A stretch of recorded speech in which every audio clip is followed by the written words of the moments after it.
وویلس in Arabic حرکات، حرکات جمع ہے حرکت کی، حرکات کا استعمال حروف تہجی کو ملا کر لفظ بنانے کے لیے ہوتا ہے۔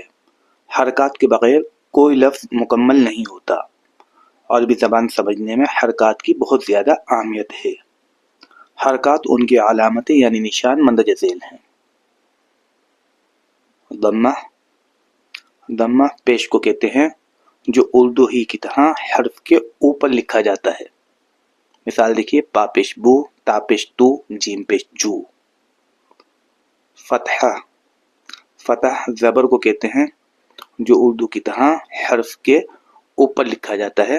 مثال دیکھیے، با زبر با، تا زبر تا، جیم زبر جا۔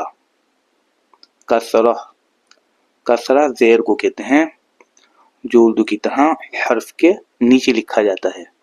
مثال دیکھیے، با زیر بی، تا زیر تی، جیم زیر جی۔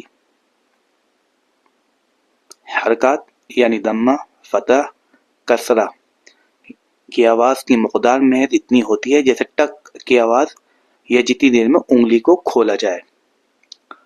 جب ان حرکات کی آواز کو لمبا کرنا یا کھینچنا ہوتا ہے تو ہم ان کے آگے حروف مدہ لگاتے ہیں جو کہ 3 ہیں، الف، واو اور یا۔